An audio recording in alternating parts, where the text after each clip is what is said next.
Good morning, good afternoon, and good evening, everyone, and welcome to our webinar titled Multimodal Behavioral Assessment After Experimental Brain Trauma.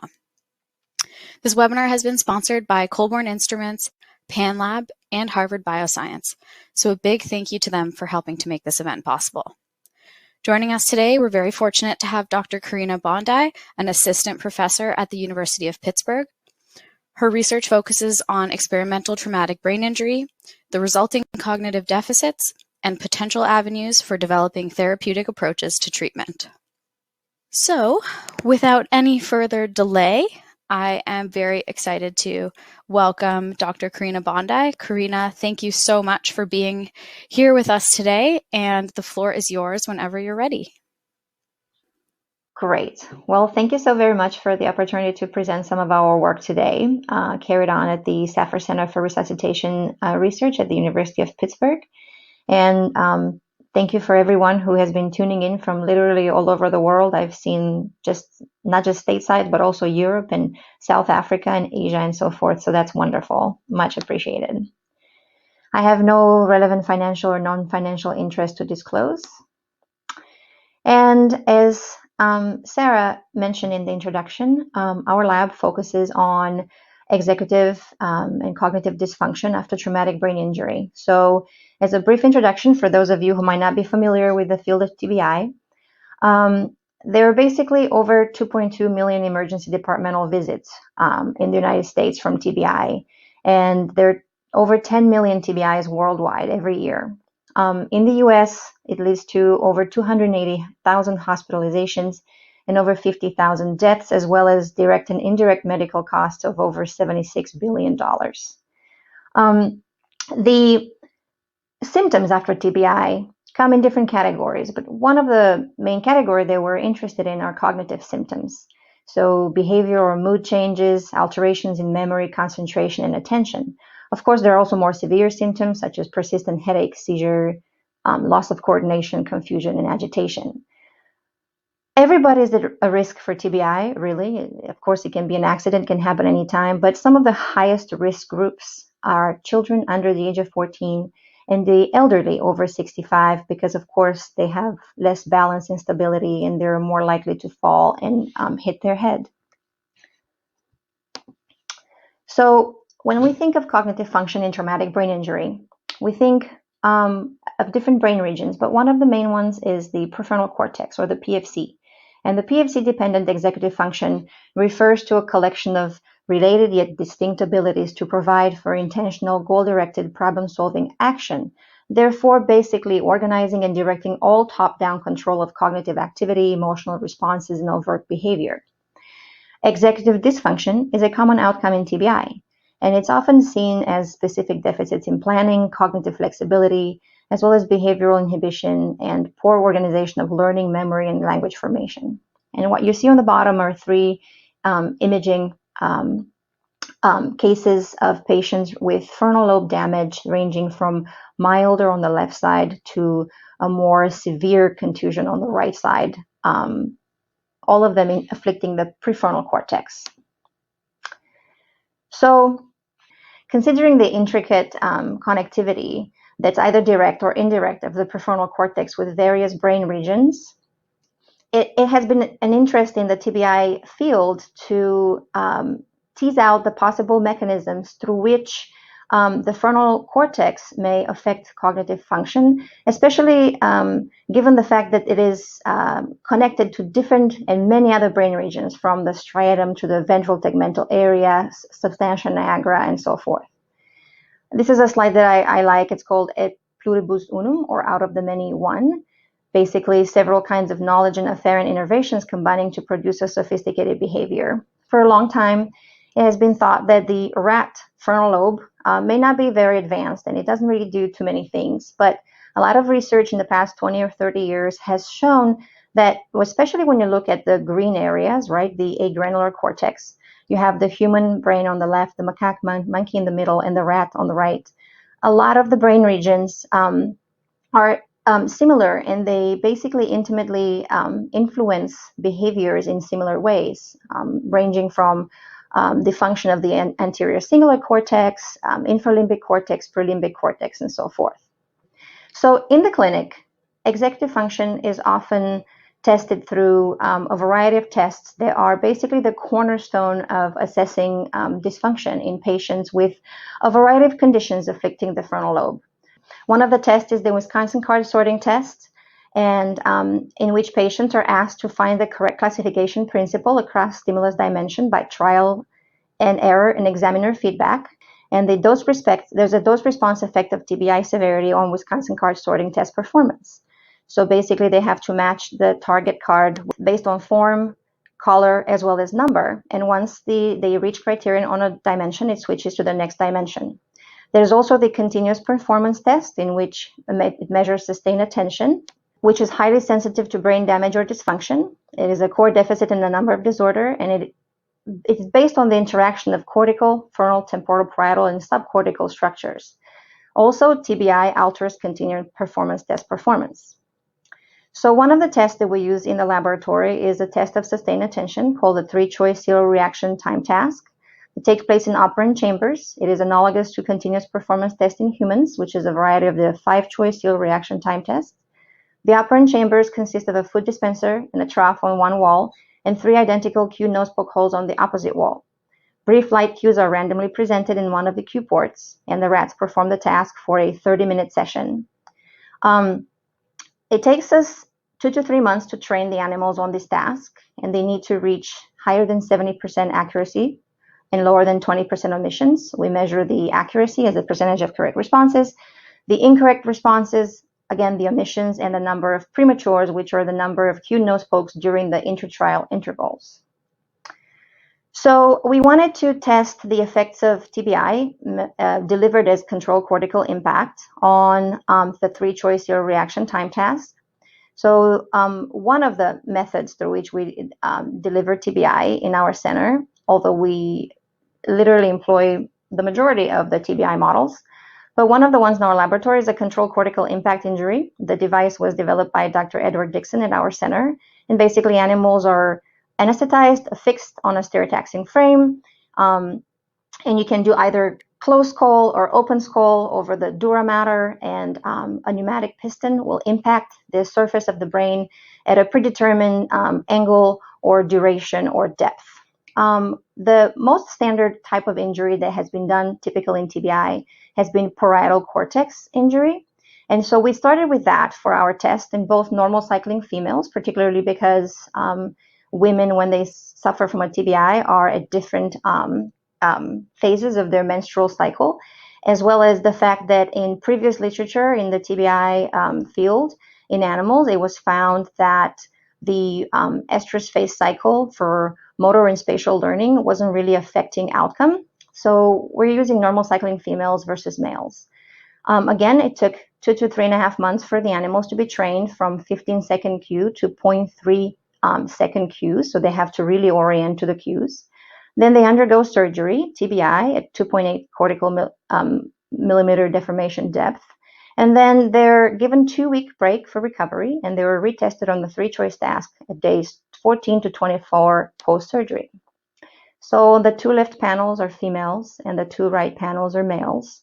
Accuracy on the top row and omissions on the bottom row. And this data are training data prior to surgery for the 6 stages of the training levels, again ranging from 15 seconds to 300 milliseconds.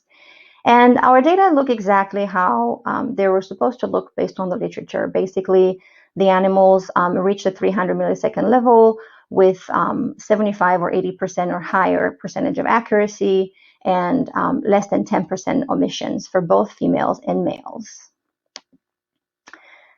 So in terms of post-surgery performance, we have females on the left, black and purple, males on the right, in black and orange.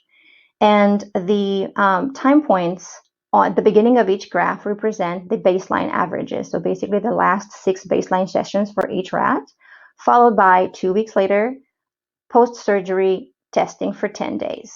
And we found that sham surgeries, basically animals who went through the surgical procedures without the actual impact, 2 weeks later retained their level of 70% or higher accuracy for both females and males in this task.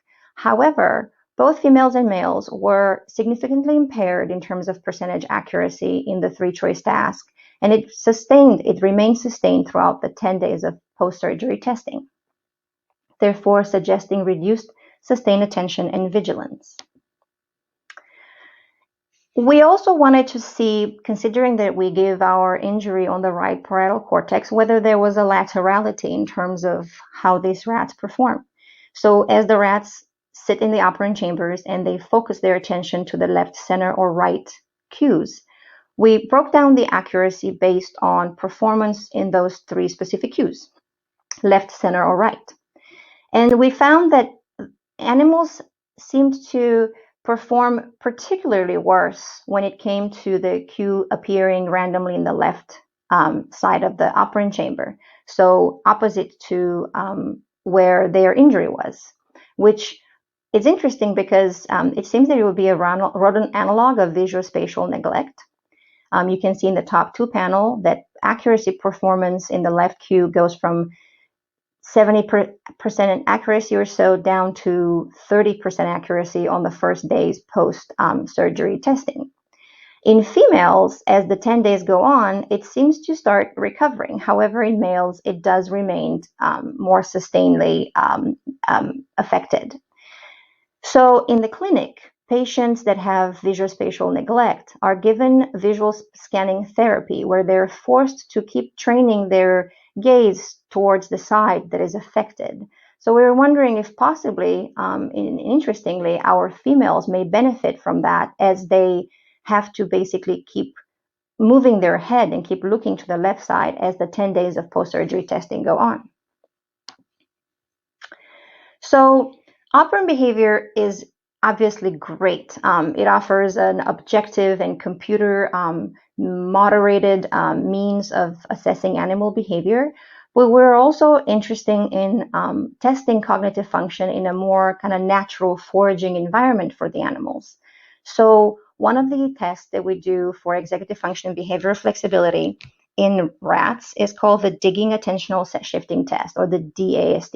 It is a 2-choice discrimination using complex stimuli that differ along 2 perceptual dimensions, odor or medium. It was developed by Verity Brown, currently at University of St. Andrews in the UK, a couple of decades ago. And half of the animals start with odor as a relevant cue, and the other half start with medium as a relevant cue. You can see on the bottom right panel an image with the different pots and a pile of the small pieces of Honey Nut Cheerios that they like to work for. So in the case of an animal starting with odor, really briefly, they have to go over a course of 2 to 4 hours through 7 increasingly difficult contingencies. And for example, at the beginning, they have to dig in clove and not jasmine. Then we introduce an irrelevant dimension, in this case, medium. So they have to keep digging in clove and not jasmine, regardless of whether the pots contain raffia or metallic confetti. For each stage, they have to get 6 consecutive trials, correct trials, to move on. This is followed by the first reversal, where jasmine becomes positive and clove becomes negative. Then an intradimensional set shift with its own reversal, which basically it's a whole set of new stimuli.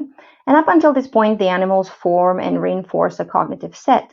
So for the extra-dimensional set shift, medium becomes relevant and odor becomes irrelevant, and they have to dig in velvet, regardless of the odor on the pots. And this is followed by its own reversal.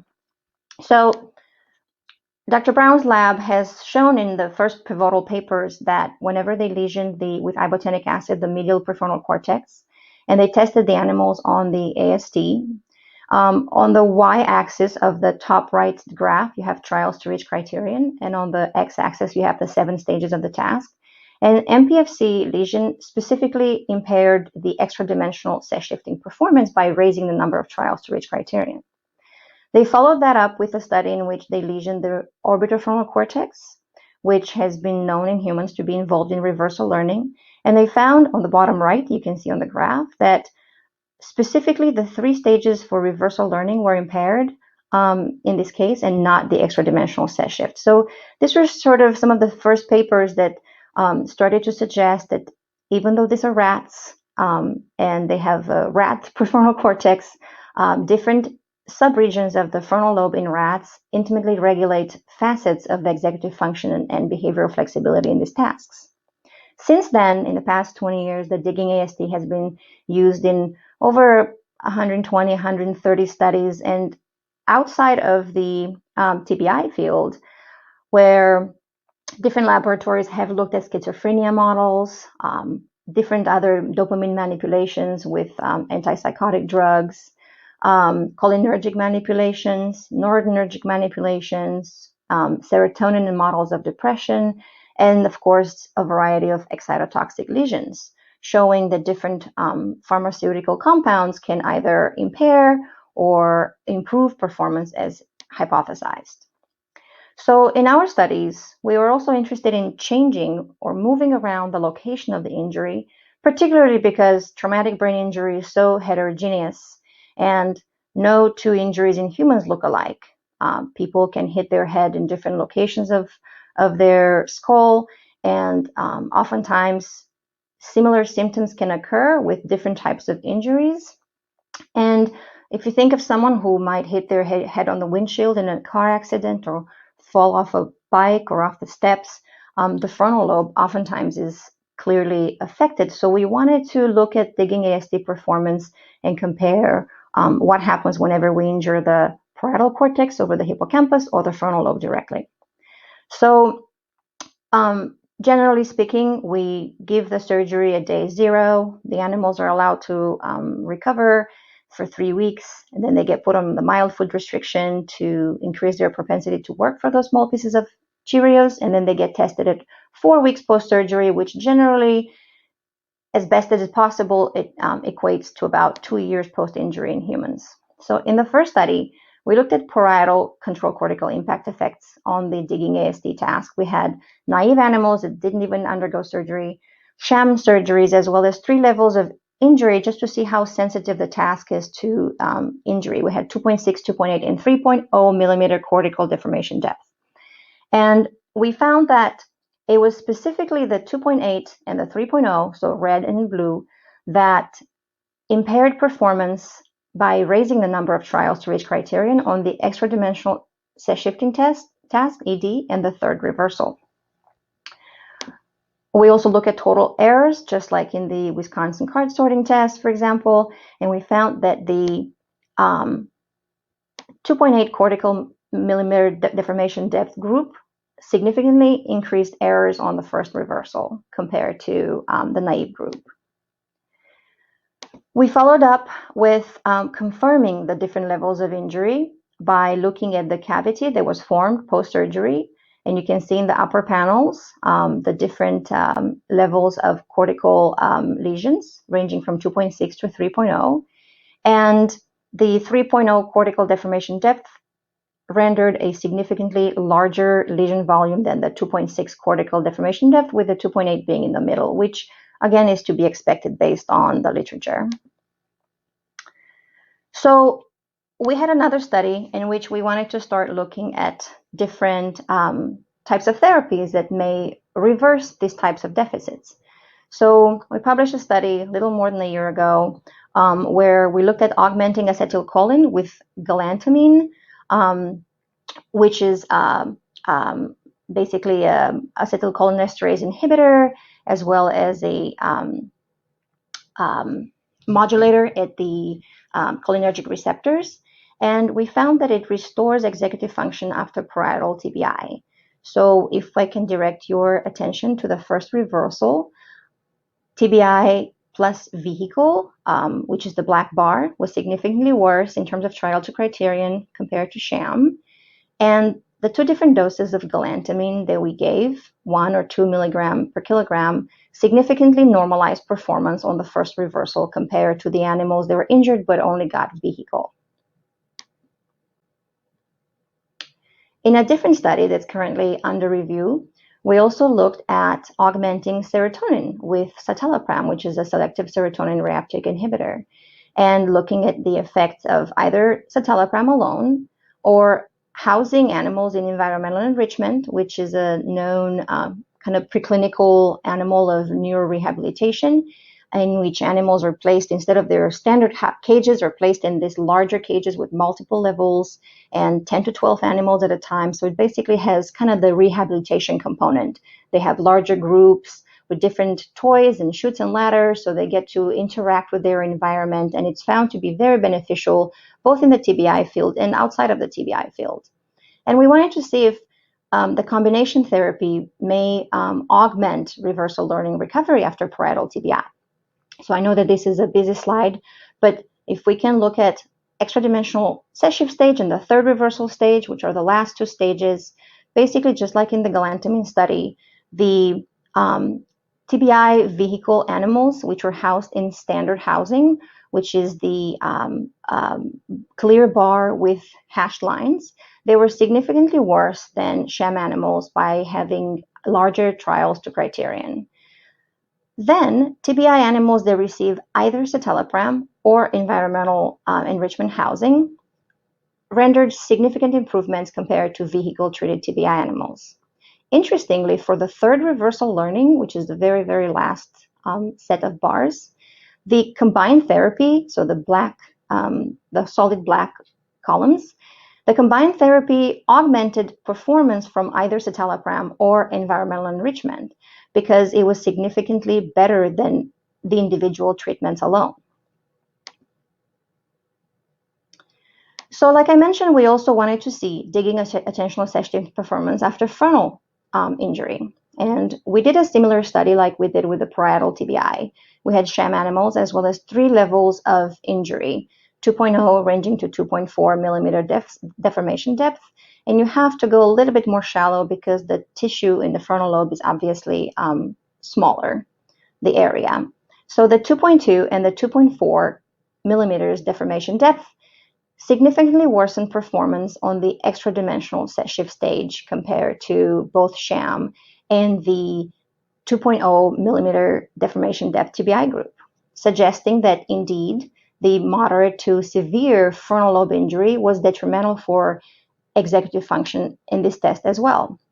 So moving forward, we wanted to take a look at how frontal lobe injury affects performance in a multimodal assessment of attentional set shifting. To the best of our knowledge, this hasn't really been done. Typically, laboratories will use either operant set shifting or digging set shifting, but we wanted to see if the two modalities were sensitive towards TBI and to each other. So in the operant chambers, animals were trained for 4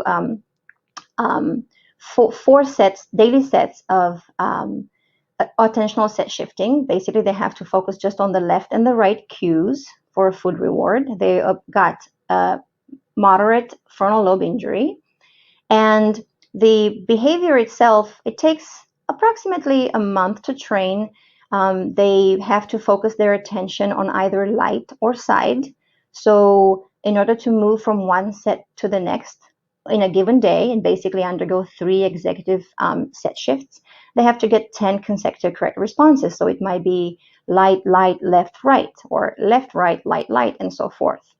Again, after training, they underwent surgery, 2 weeks of recovery, and then they're retested between days 14 and 23, following which they are trained and testing on the digging set shifting task, the days 24, 27. At the same time, some of our cohorts were given throughout the month post-surgery chronic osmotic mini pump administration of milnacipran at 30 kilograms per day, which is a dual serotonin norepinephrine reuptake inhibitor. So anecdotally, basically another antidepressant. It is an FDA-approved drug for fibromyalgia. So there has been some interest in the clinical community to take a look at its potential effects to restore cognitive function. So we're looking here at trials to Criterion on the operant set shifting test. Total trials to Criterion on the y-axis, the pre-insult average of the last 5 sessions per each rat as the first time points, basically with no difference among groups. Then 2 weeks after recovery, the 10 days of post-surgery testing.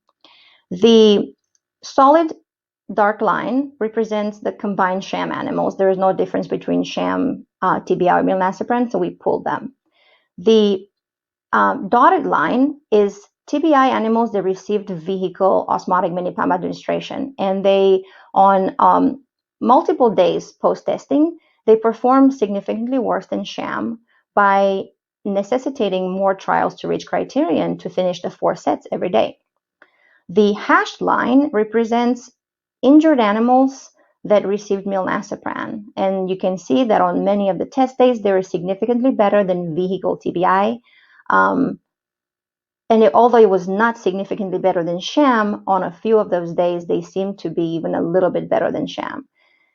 Nevertheless, the milnacipran restored cognitive function in injured rats after frontal lobe injury. A similar pattern we see for total errors. So the vehicle TBI group, the dotted line, was significantly worse than sham and significantly worse than their own baseline too, for that matter. Whereas chronic milnacipran significantly improved performance compared to the vehicle-treated injured animals by rendering less number of errors. So after they finished the operant set shifting test, the same animals underwent training and testing for the digging set shifting test. And we see total trials on the left, total errors on the right. And we found that vehicle TBI animals performed significantly worse on the first reversal for both total trials and total errors, as well as on the third reversal, whereas injured animals that received milnacipran had significant improvements on the first reversal for total trials, and there was a trend on the first reversal for total errors as well. So we're also curious to see how these animals performed individually from between the two tasks. And again, this hasn't been done. So the way that we found the most suitable was to plot on the y-axis the average total of trials post-surgery for the operant set shifting task, and on the x-axis the total trials added, basically cumulative, for the digging set shifting task. And although it's not, it's more of a qualitative analysis, but we wanted to see how they cluster. So the black dots represent the combined sham group.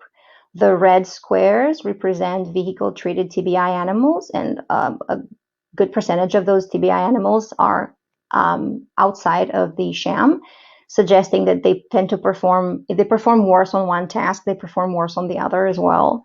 And the purple triangles represent the injured animals that received milnacipran, and they cluster more closely to the sham group, again suggesting that when they had improved performance on one test, they also have improved performance on the other test.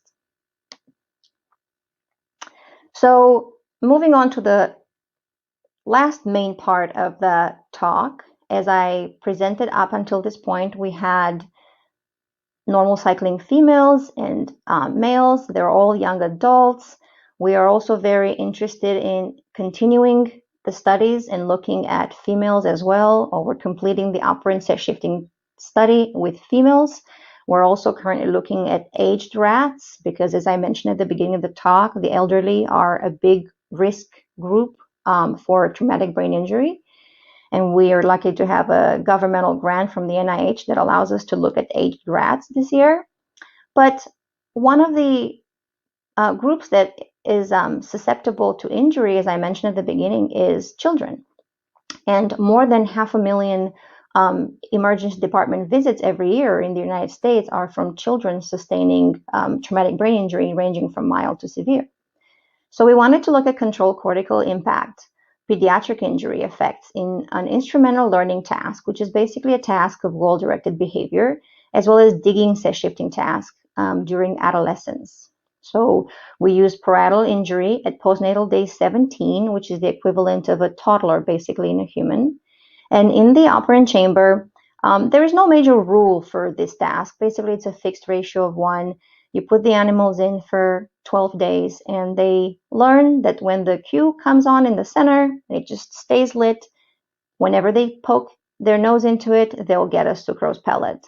And as the days go on, they learn to do that more and more. They can go up to 100 trials or 100 pellets per day. After they finished the 12 days of instrumental learning, basically at postnatal day 42, which is in the middle of their adolescence period, they were habituated, trained, and testing on the digging set shifting task.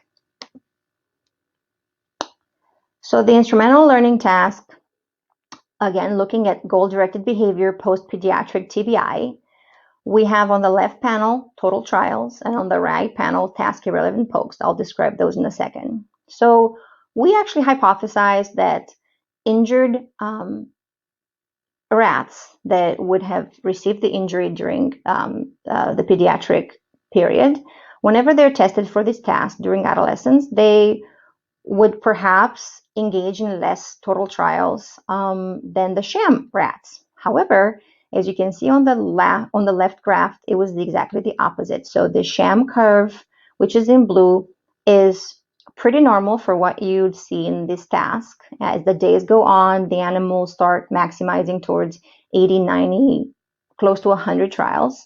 However, the TBI animals performed significantly more total trials than sham. It was an overall group effect as well as on individual days 3, 7, and 8 for post hoc analyses. So that was interesting because they definitely do not appear to have a motivation problem. The computer also assesses how many times the animals are poking on the left and right cube portholes, although they really don't do anything. So they're not receiving a cue, there's no punishment, so there's really no outcome for those, but you still measure them as a task-irrelevant poke, which is typically seen as a measure of exploratory drive. The typical adolescent animal would be curious to see what those pokes do. The blue curve on the right graph is the sham animals, and that is very normal according to the literature. As the days go on, considering that those portholes don't really have an outcome, it's almost like an extinction. So the normal sham animals would just start paying attention less and less to those portholes.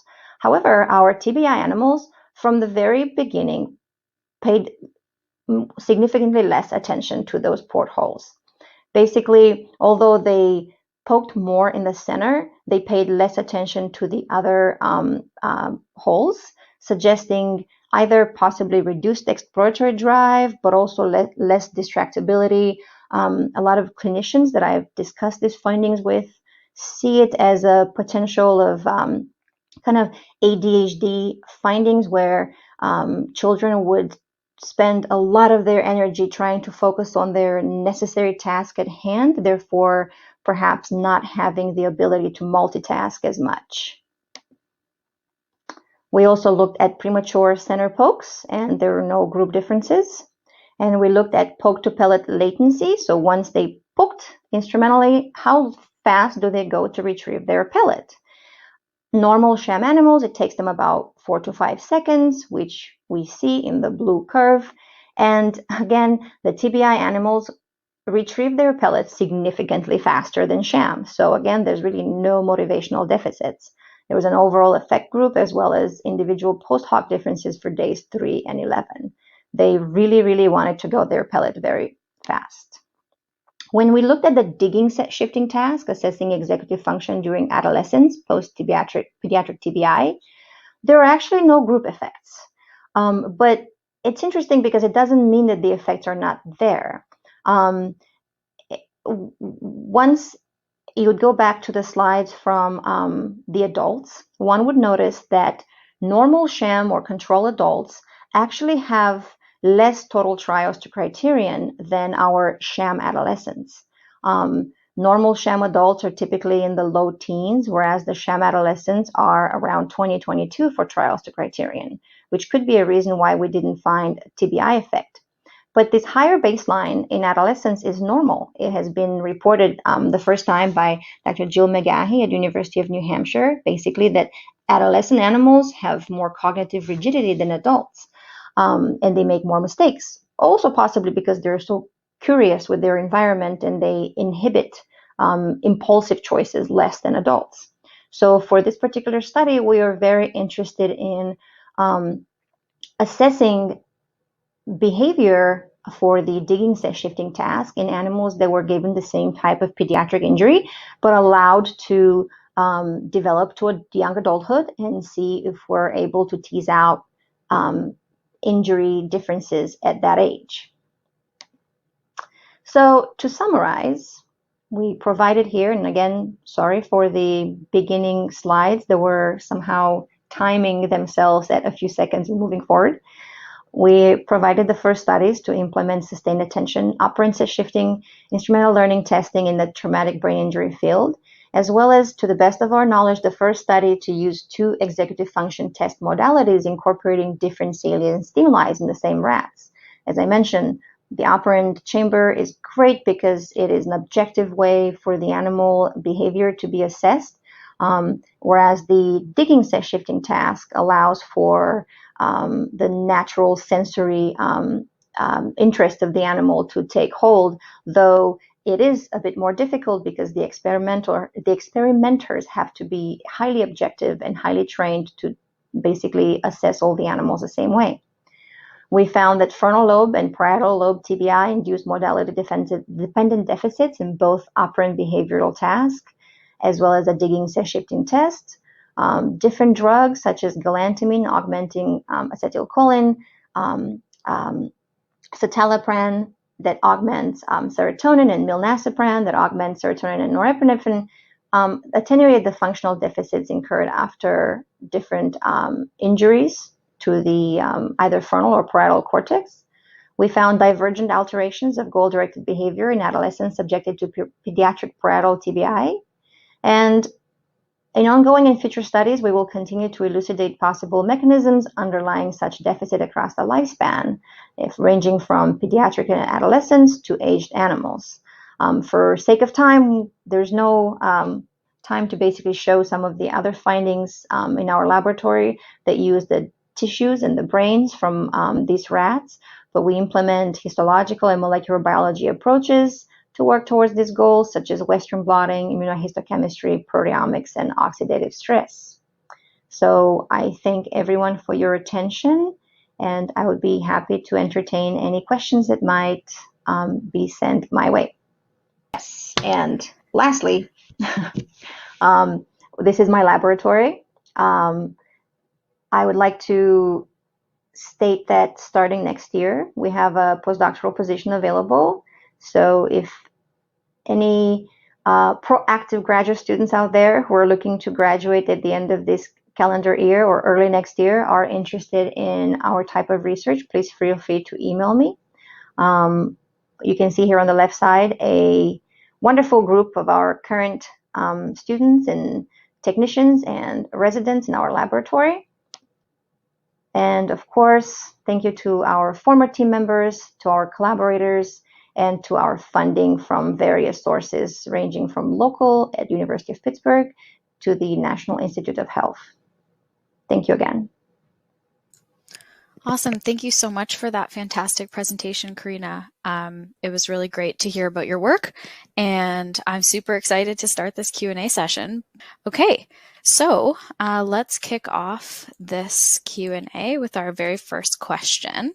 The first question is, have you looked at estrus phase in females, and are there any behavioral outcome correlates? Thanks, Sarah. That's a great question. As I mentioned at some point, we look at normal cycling females, particularly because in previous research from our center, as well as from others, motor and spatial learning activity was not different depending on estrus phases in females. However, in one of our digging shifting test studies, we did look at estrus phases.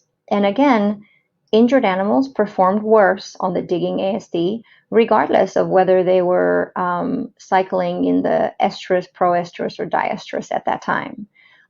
Further suggesting the fact that the different estrus phases might not affect performance on the task, and they would all be sensitive similarly to injury. But in our subsequent studies using operant chambers, because it's the first time when we assess operant behavior in females after TBI, we definitely plan on looking at the estrus phases in that as well and reporting them accordingly. Great. That seems like a really awesome avenue for future studies. We have a second question here. This question is, what is the frame of thought for both frontal and parietal brain injuries to lead to similar executive function and behavioral flexibility deficits? Thank you, Sarah. Another good question. So, as I mentioned before, clinical findings suggest that patients with different types of injuries, so basically injuries to different locations of their brain, render impairments in a lot of these neuropsychological tests similarly, right? Whether it's the Wisconsin card sorted test or the NIH toolkit battery test, which allowed us to start investigating these tasks and looking at different types of locations for the injury. We indeed are not able currently to separate facets of behavior depending on where the injury was from. But I don't think that that would necessarily be the goal, because I guess one gross kind of way to consider it is, one can imagine that finger dexterity could be affected similarly if one's elbow or shoulder are injured, right? So considering the afferent innervations to the frontal lobe from different parts of the brain that also pertain to different neurotransmitters, right, ranging from acetylcholine, dopamine, serotonin, norepinephrine.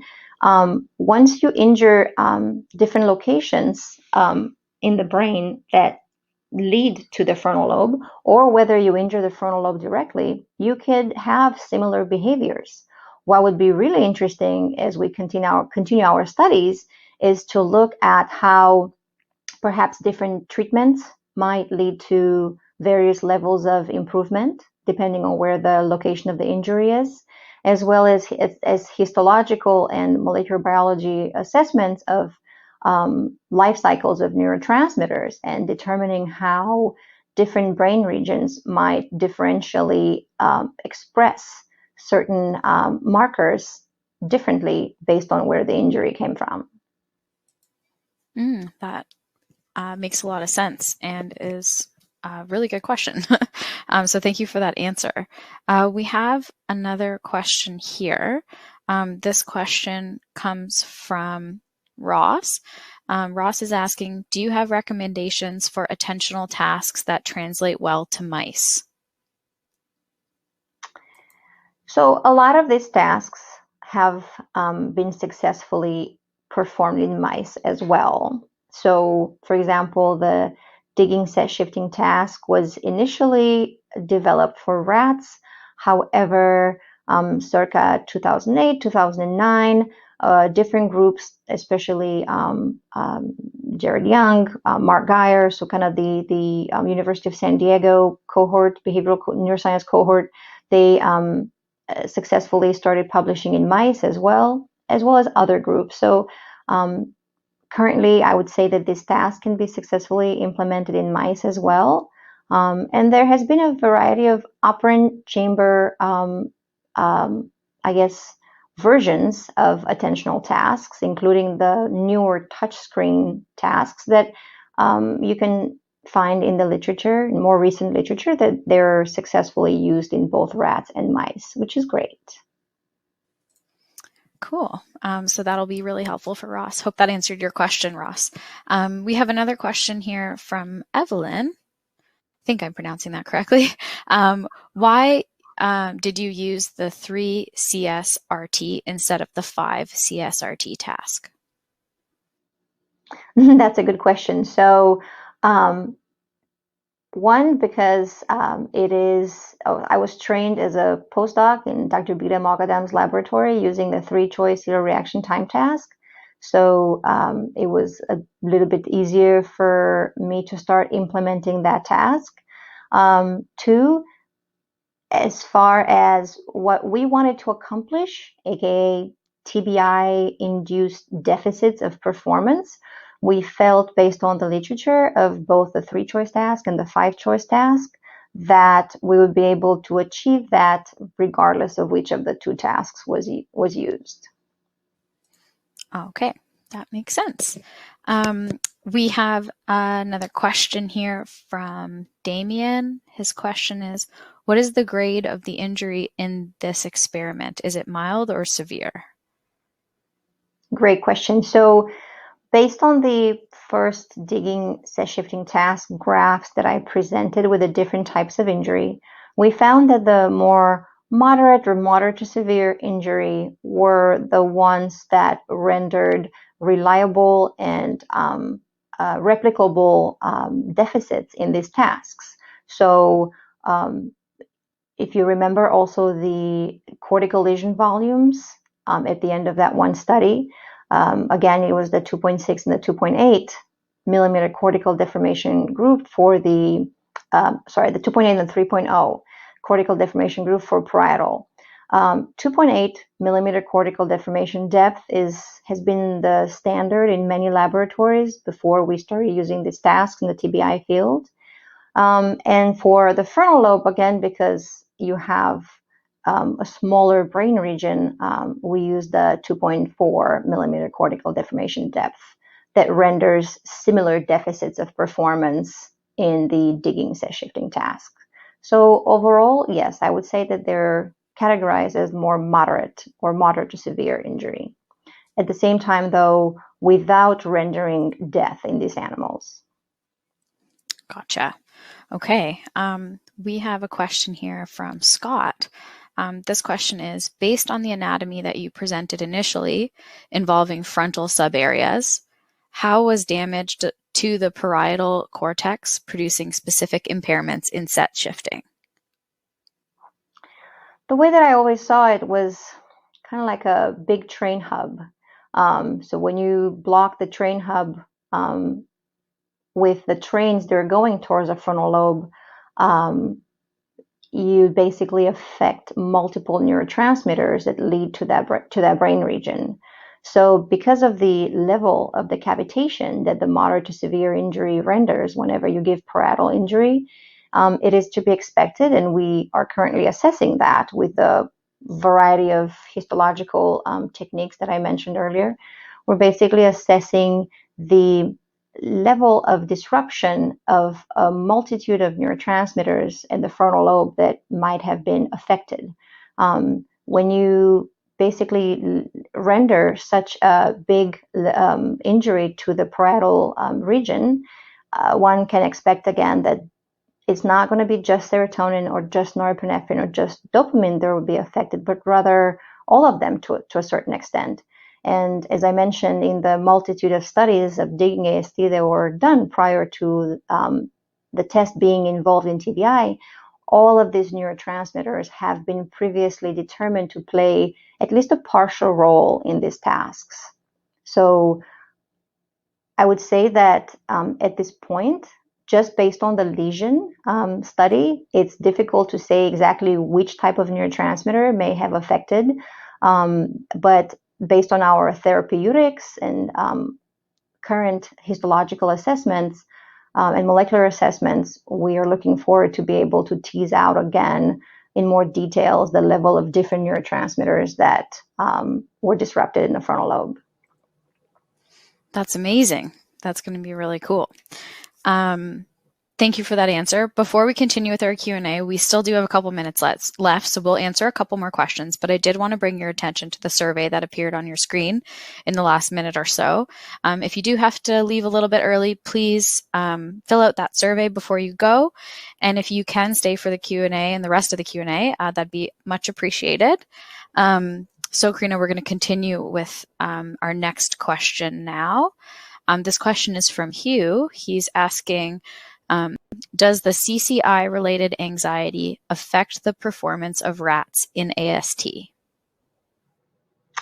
That's a very good question, and I didn't get a chance to show some of our tests of effect because we're also doing those, particularly because I wanted to focus this talk more on executive function and behavioral flexibility tasks. But yes, so not only do humans present comorbidity of depression and anxiety and cognitive deficits, but the cognitive impairments may and are known to be augmented for sure by alterations in mood and affect, which basically means higher anxiety. And in some of our studies, we are finding that injured animals do present with higher levels of anxiety as determined on tests such as the open field test, elevated plasmase test, as well as the shock probe defensive bearing test, which basically allows the animals to engage in either passive coping, sitting immobile in the corner of the cage, or active coping by pushing bedding over this electrified probe that had just shocked them.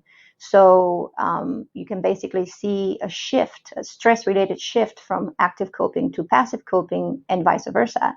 And we're seeing injury negatively impacting affect as well. So based on the clinic, it is to be hypothesized that the level of anxiety may affect their decision-making process. So although our animals are not too anxious to the point where they would sit in a corner and not perform at all, because in that case, you can't really assess performance when you do not have trials at all. But it could have affected their decision-making process, therefore contributing to impaired performance. Okay.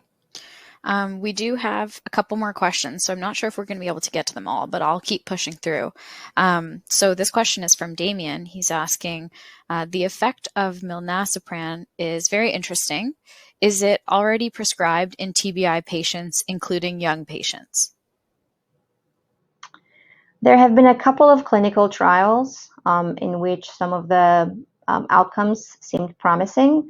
But as I mentioned, it's kind of more anecdotal in terms of the fact that it is FDA approved for fibromyalgia, but it is not one of the first lines of treatment that doctors would use for either just,